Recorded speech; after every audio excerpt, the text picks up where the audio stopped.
안녕하세요. 배영현TV의 배영현입니다. 네, 오늘은 다산의 마지막 공부, 조윤재 지음, 마음을 지켜낸다. 네, 요즘은 자기계발서 열풍이라고 해서 많이들 읽으시잖아요. 그래서 오늘은 고전 속에서 지혜가 많이 있다고들 하는데요. 다산의 마지막 공부, 이 책도 나온 지는 1년 가까이 된 것 같은데 아직도 베스트셀러 쪽으로 이렇게 나와 있더라고요. 그래서 이제 마음 공부 관련된 책으로 한번 꼽아 봤는데요. 한번 내용을 보시면 삶 속에서 크나큰 지혜를 얻을 수 있을 거라 생각을 하는 책입니다. 네, 그럼 책 속으로 오늘도 재밌고 신나고 행복하게 한번 들어가 볼 텐데요. 정약용은 마음을 다스리는 일이 고난을 이겨내는 힘이며 학문의 끝이자 결론이라고 노학자는 말하고 있는 것이다. 공부는 결국 잃어버린 마음을 찾는 과정이다. 사람들을 닭이나 개를 잃어버리면 곧 찾을 줄 알지만 잃어버린 마음을 찾을 줄 모른다. 학문은 다른 게 아니라 잃어버린 마음을 찾는 데 있다. 네, 이 책 같은 경우는 마음 경구라고 할 수 있는 37편이 담겨 있습니다. 그래서 각 장별로 이 세상을 살아가는 데 있어서 어떻게 좀 더 바른 길 안내해 주는 그런 삶의 지침이라고 할까요?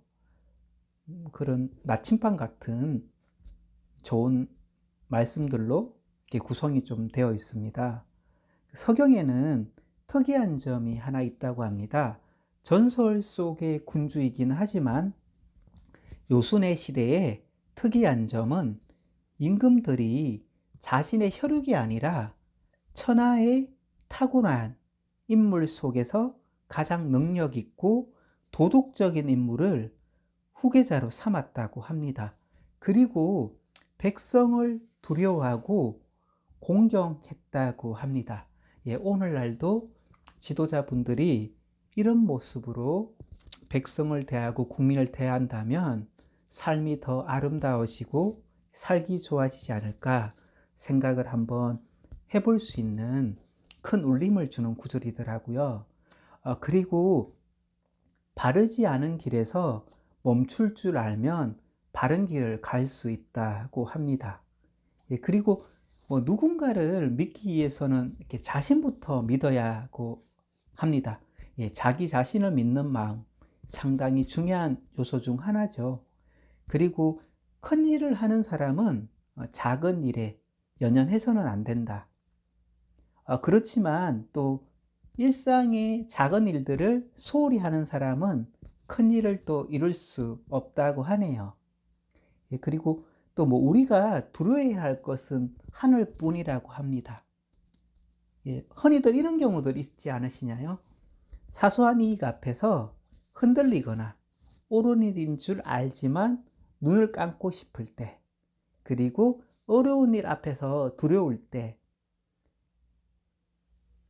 네, 이럴 때 하늘을 생각하면은 좀 더 바른 길을 갈 수 있는 용기를 준다는 대목 같습니다.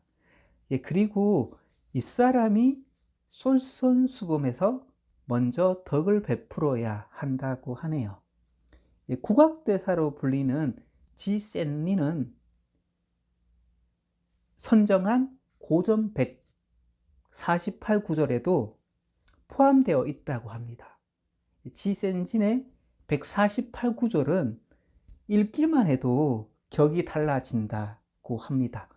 네, 읽기만 해도 격이 달라진다고 하니까 얼른 읽고 격을 높이고 싶은 마음이 들 정도인데요.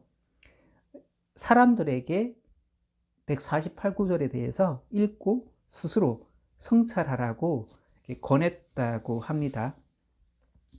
그리고 다사는 진정한 신독이란 자신만이 알 수 있는 스스로의 마음을 깨끗이 하고 신중하게 다듬는 것이라고 합니다. 신독이라는 게 뭐 보이지 않는 곳에서 단정함을 유지하는 태도가 아니라 어제보다 오늘 조금 더 단단해진 나를 만들어가는 간절함이다 라고 하는 말이 있더라고요. 솔직히 뭐 신독하지만 제일 중요한 거는 언행일치라고 하잖아요. 뭐 남과 같이 있을 때는 좀 예의 바르게 할 수 있고 흐트러진 모습을 잘 안 보일 수 있는데, 혼자 있을 때는 뭐 누가 보는 사람이 없기 때문에 좀 더 나태하거나 좀 도덕적이지 않은 행동을 할 확률이 높다고 하는데요. 항상 한결같은 모습을 유지하는 게 가장 중요하다고 말을 하는 것 같습니다. 네, 그리고 주역에서 하늘의 뜻을 피해 가려는 요령이 나와 있지 않고 하늘의 뜻을 순응하고 자기 주도적으로 살아가는 것을 보여주는 게 주역이라고 합니다. 공자 스님께서는 책이 3번 끊어질 정도로 읽었다고 하는 주역. 흔히들 사람들은 주역이라고 하면은 미신이라든지 뭐 행운이라든지 이런 쪽으로 생각을 하잖아요. 근데 주역은 하늘의 뜻을 순응하고 자기 주도적으로 살아가는 그런 지침으로 본다고 합니다. 그리고 사람들은 평상시에 말할 때 믿음을 주고 평상시 행동할 때도 건신하여 사특함을 막아 그 성실함을 보존해야 한다고 하는데요. 성한 사람은 다른 사람을 교화시킬 수도 있고, 심지어 성이 지극해지면 신의 경지에 이를 수 있다고 합니다. 중용에 나오는 얘기라고 하는데요. 율곡이 스님께서도 항상 성인의 뜻을 두고 학문을 게으르지 말라고 했는데, 제가 그 구절이 또 떠오르네요. 그리고 내면과 외면 균형 있게 성장을 시켜야 한다고 하는데요. 왜냐하면 이렇게 내면만 열심히 닦은 사람은 세상 물정이 어두워서 망하고, 외면만 또 열심히 꾸민 사람은 올바른 도리에 무지해서 스스로 절제하지 못함으로써 망한다고 하는 또 구절이 있더라고요. 여건이 되는데 검소함만 내세우면, 격식을 차리지 않는다면, 정성을 다하지 않는다면 이 또한 문제라고 합니다. 네, 이제 그 상황에 맞추어서 적절하게 해야 된다고 하는 부분인 것 같은데요. 군자가 항상 생각하는 9가지 감정 중에서 특히 2가지 감정을 조심해야 된다고 말하는데요. 하와 욕심이 가장 강력하다고 합니다. 여기에서 벗어나지 못한다면 자기 수양에 가장 큰 피해를 준다고 하네요. 그렇다면 하와 욕심을 제어할 수 있는 방법은 없는 걸까요? 방법이 나와 있더라고요.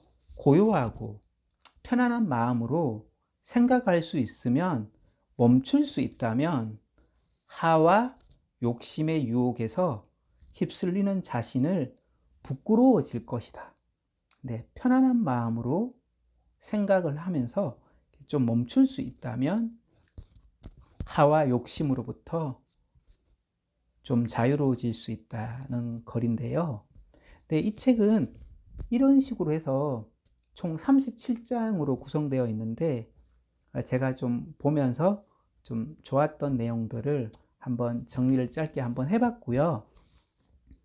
1년 가까이 되어도 아직도 베스트셀러로 있는 거 보면은 역시 좀 오래된 고전 속에서 지혜를 많이 찾는 분들이 많은 것 같더라고요.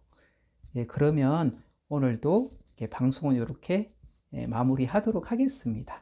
늘 좋아요와 구독 감사드립니다. 사랑합니다. 축복합니다. 다음 시간에 또 뵙겠습니다.